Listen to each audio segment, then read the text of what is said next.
Welcome back, everyone. My name is Katrina, and you're listening to Better Day Podcast. I am here with Leslie. Hi, Leslie. Hi. Hello, everyone. Anthony, are you joining us today?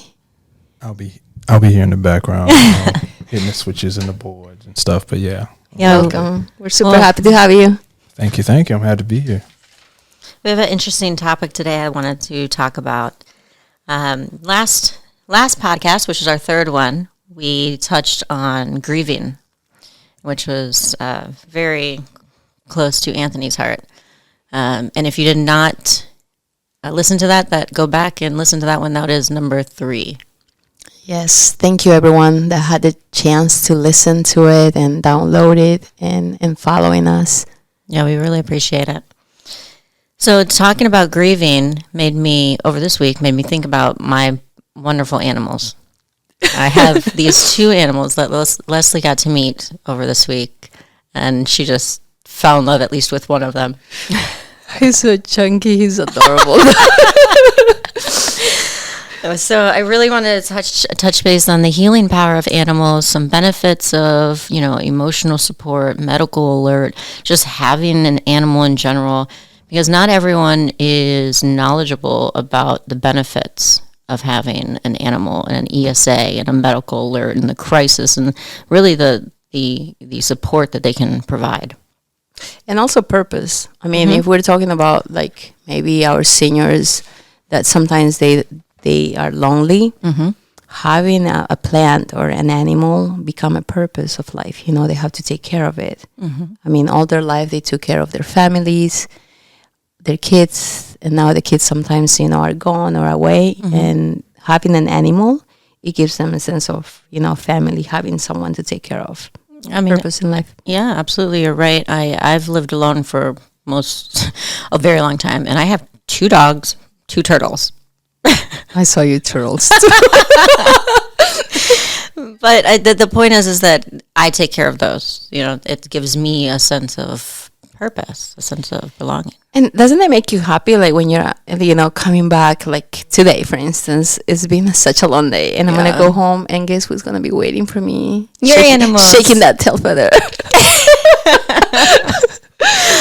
My Toby.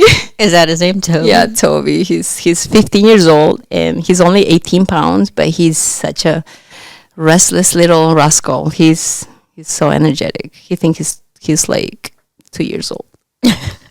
And I have Boris, who is 16 now, and he was a medical alert animal for my seizures. He saved my life quite a few times. Wow. And then I have Gaston, which is an emotional support animal. Isn't Gaston from the Beauty and the Beast? So actually, a fun fact, I named Gaston, aka Gus, I named him that because half of his face is brown and half of his face is white. And where he picked me, because I didn't pick him, where he picked me, they were calling him, what's the movie, Beauty and the Beast? They were calling him someone from Beauty and the Beast. I can't remember his name. So anyways, I don't name my dog something weird. The writer of Beauty and the Beast is named Gaston. So I kept it with him. Actually, the guy, I think the bad guy is also called Gaston. The one that is after... The bad guy. Yeah, the bad guy. Not that your dog is. He's adorable. But animals are super, super sensitive. I think it's unconditional love. Seriously, and they're so vulnerable too. So this is an amazing topic. I love it. So let's talk about the different coping skills and tools that these animals have. And the difference between an emotional support and a medical alert. I learned a few things over this week, the different crisis response and things like that. So emotional support animals. A lot of those come from medical alert or mental health. Yeah, and they provide comfort, for emotional support for individuals that have anxiety, depression, PTSD. And yeah, like you said, anxiety, depression. And I didn't know this one, but they actually help with phobias. Yeah. And they do not require training. No. But, but there is prescription from a mental health provider. Yeah, you still have to go and get evaluated. Oftentimes in associations, when you have an animal, they're required to pay a fee for the animal. Most of the associations here in Florida, at least. So if you have an animal that have a certificate of emotional support, the association oftentimes, not all of them, but they can waive that fee. And that's the same thing with taking them on flights. Like my Boris, he has been on most of the flights with me because he alerts people when I have seizures. So he has saved my life a few times. I was in the car many years ago. I was in the vehicle and he knew I was going to have a seizure before I did, so I was able to pull over. Wow. They're amazing. I love animals. Yeah, me too. But I'm a dog lover, so. Yeah, so there are different types of, they have service animals, emotional support animals, therapy animals, compassion animals, canine assisted therapy animals. And speaking about canine assisted therapy animals, we team up with an amazing organization that is called Canine Therapy Assisted Therapy Inc. They've been around for over 15 years, and they support like over 60,000 people annually. And you went and met with them, correct? Yes, and let me tell you, the little place is so cozy, and I felt as soon as I stepped one foot in the door, I just felt welcome. The ladies are super friendly, very passionate about what they do. They're all female. Oh. And when we went in, we saw the video, and the video said my name, Leah's name, and the picture of a couple of dogs. Aww. The place is so amazing that they have a couch at the entrance, at the waiting area, and each couch has pillows, and the pillows are in the shape of little dogs. That's cute. Yeah, super cute, and they are. I was blown away. I took pictures, and if you follow us on Instagram, please take a look at it, because we're gonna have canine assisted therapy at the Believe event. And there's so many things. We're even planning like a small fashion show. And each dog will be displaying what they're good at and what kind of support they offer, because each dog has a specific mission. And one dog will be supporting anxiety. The other a different dog will be supporting PTSD, depression. So imagine these little fellas in a fashion show with attires.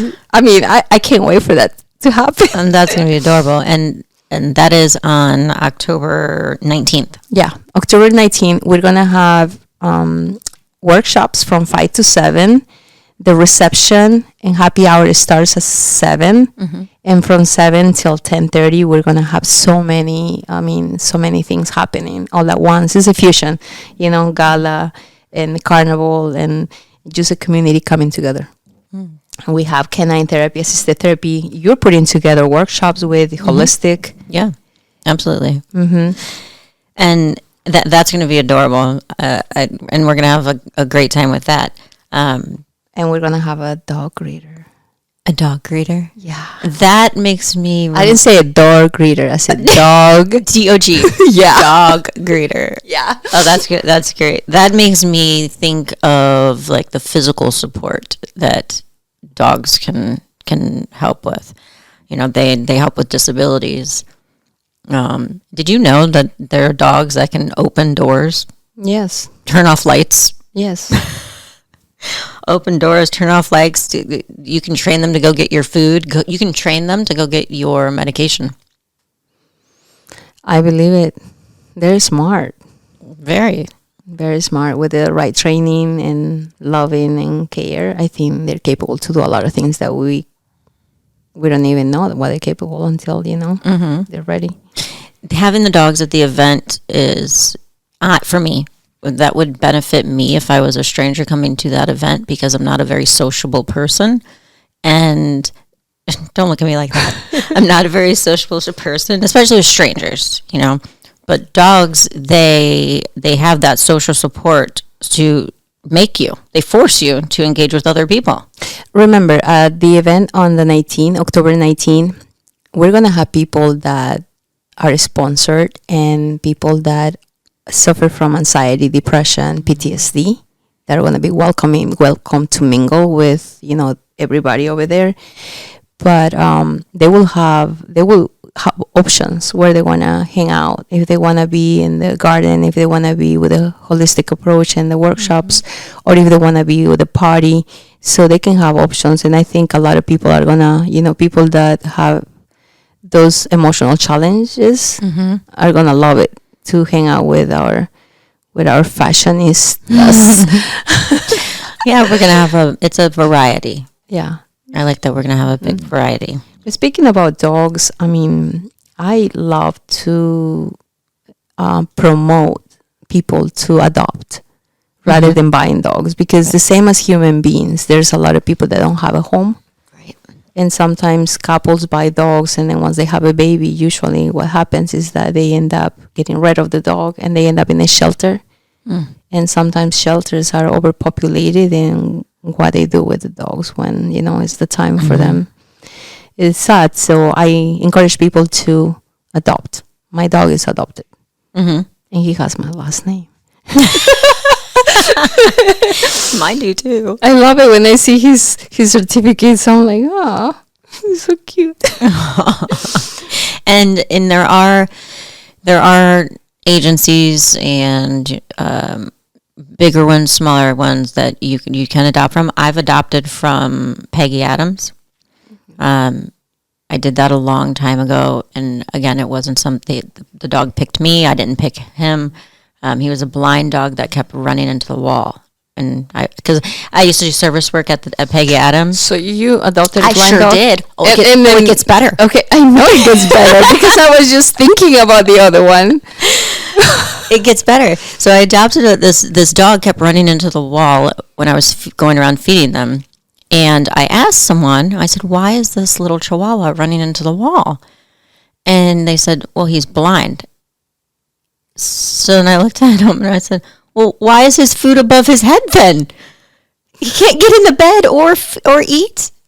So I stayed there all day. I ended up taking this dog home. He had liver disease and he was blind. They gave him a year tops. He lived with me alive for over 2 years. I think that's the power of love. Animals feel it. If sometimes I think that when somebody's sick and they feel the love, that helps you recover sometimes from a lot of things. Kindness, love, so important. Yeah, he was an amazing. So Anthony, you're kind of quiet. Yeah, I'm back here. Do you have any animals? No. So I had I had a dog growing up, and we adopted from the Humane Society, but we called him Lucky. Aw. Yeah, unlucky. It's lucky to have you. I was a young kid, and I picked a fully grown dog that we adopted, and it wasn't. I didn't know the first thing about training the dog at all. So yeah, it wasn't. It was. I only had him for all of maybe 2 to 6 months, not long at all. And then that was my experience. But I actually love dogs though. I just wish I knew more when I was a kid. I just saw it on TV. I want a dog, not knowing that you got to do everything that comes with having a dog. Yeah, everything. So yeah, no, I and then that I just didn't realize I never had the space to have like pets. We had cats after. Ooh. Yeah, I'm not a cat completely person. different personalities. They are very. They're. I would say like cats are more like kind of like divas. They walk all over their poo and then walk all over the table. Well, I didn't have that. They didn't do that.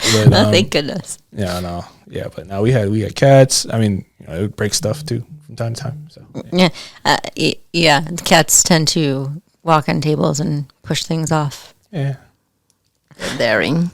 They're different though. But speaking about animals, I would like to thank like the canine that work with the police departments. They even helped solve a lot of, crime. Those animals.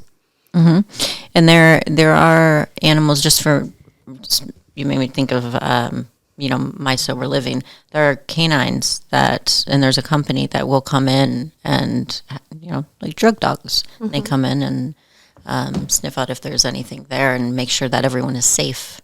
Yeah, it's important that if I invite everybody to attend the Believe event, and we're gonna have the canine assisted therapy.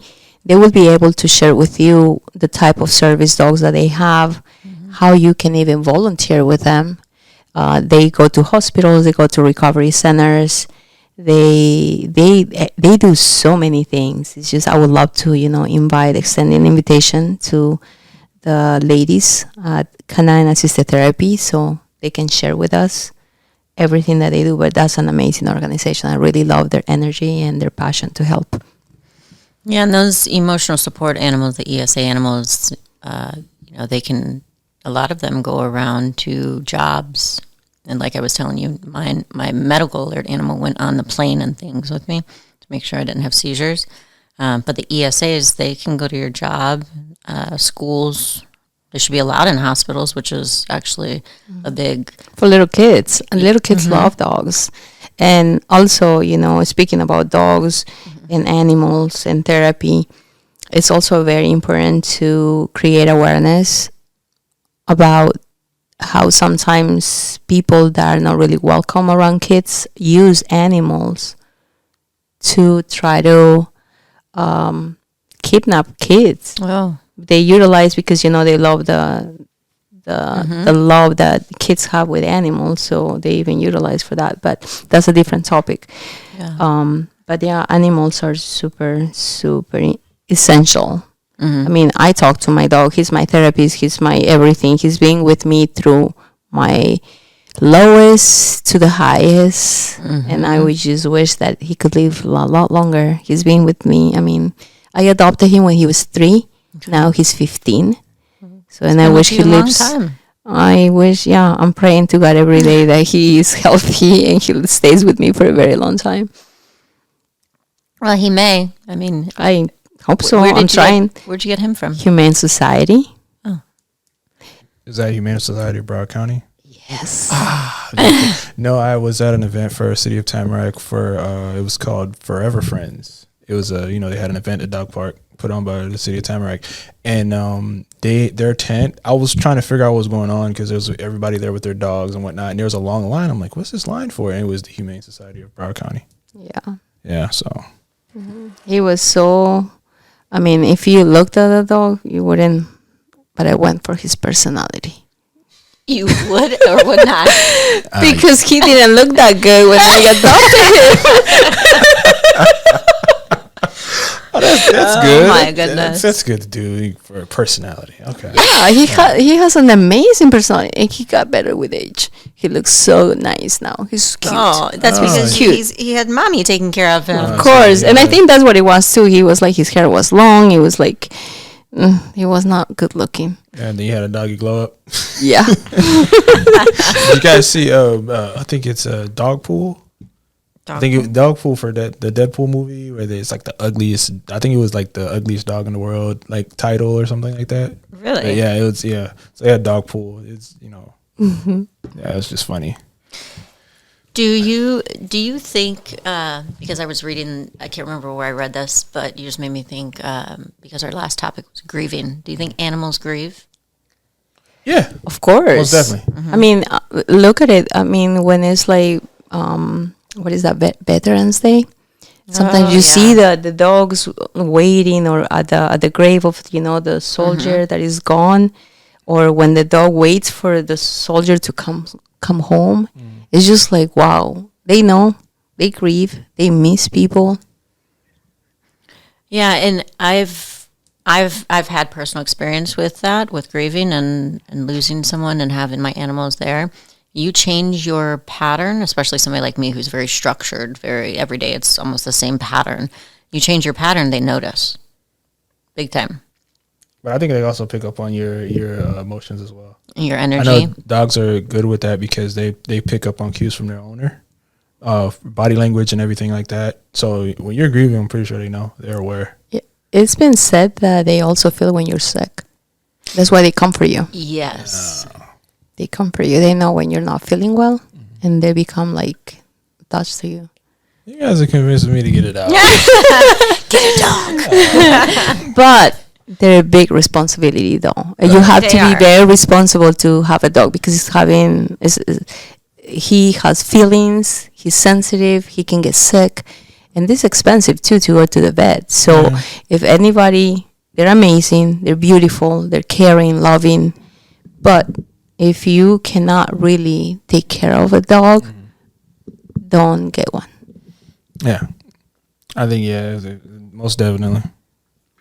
So think about it. Yeah.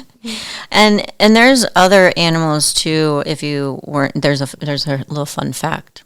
The most common animal that grieves, like closest to a human, is an elephant. Ah. Mm-hmm. I read somewhere that elephants grieve similar to human patterns of mourning.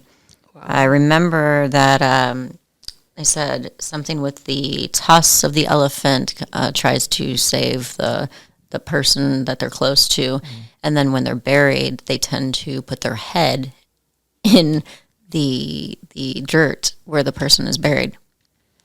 Oh, so they're aware of that. Yeah, no. I know. I always knew elephants were intelligence. Mm-hmm. But even especially they have really good memory. I think it was a lady who upset. I don't know if you know the story about the lady who upset an elephant. No. I think I don't know how true this is. Just something I heard about in passing, but I guess she did something. I don't know exactly what she did to really piss this elephant off, but basically, I think she passed.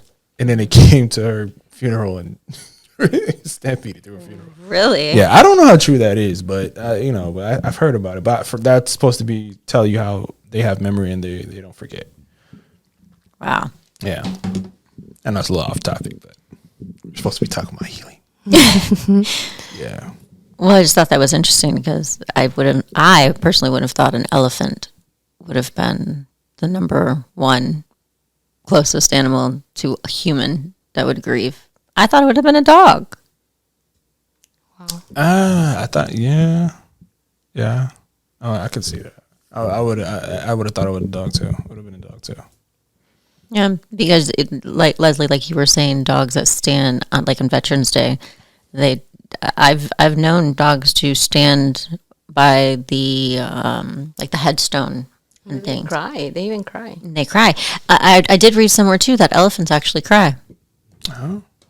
And I know that animals grieve for each other. I seen a video where they had a funeral for a pet, and the other pet was there, like grieving, crying. You can hear it. So I do believe they understand and grieve and stuff like that. Emotion.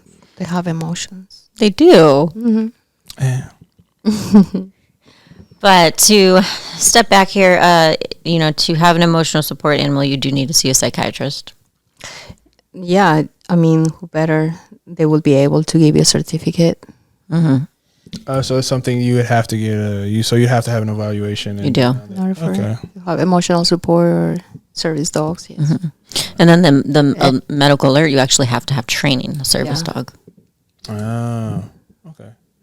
And so I know you mentioned, you were telling me, I don't know if we were talking about before or earlier, you were saying that your dog can go get your medication. Would that be helpful for, like, is that limited to only certain medical conditions where your dog can get your medication for you, or could it even be something as like diabetes? Like if you're going into diabetic, some people go like a diabetic shock or and then the dog can just go get your medication or whatever. That would be beneficial. You know who we could ask about that? The nonprofit Canine Assisted. Yes. That would be a good question. I want to know that. Let's just write it down so we can ask these questions. And what about controlled substances? I don't think they would be able to get those either. I don't know. I guess it would be what your dog's trained for. Wow. That's a good question. Those are very hard for the pharmacy to release to people. I mean, you have to sign off on them, show ID and all that, because controlled substances are very regulated by the DEA. But I mean, those are legit questions that we can ask. Yeah, let's ask him when we talk to him next. Okay. That's Good topics. all right. Well, thank you, Leslie, for having me. No, thank you for having me. And this is team effort. Yes, And as Anthony, always. thanks for chiming in. That's good to come back Yeah. every once in a while. I like this topic. We've got, and it brought up some good questions that I really like to. And it was fun too. It was something a little bit different, talking about more positive, Yeah. you know. And And we love our animals. we love animals, all kinds of animals. Okay. Thank you. And we will see you next time.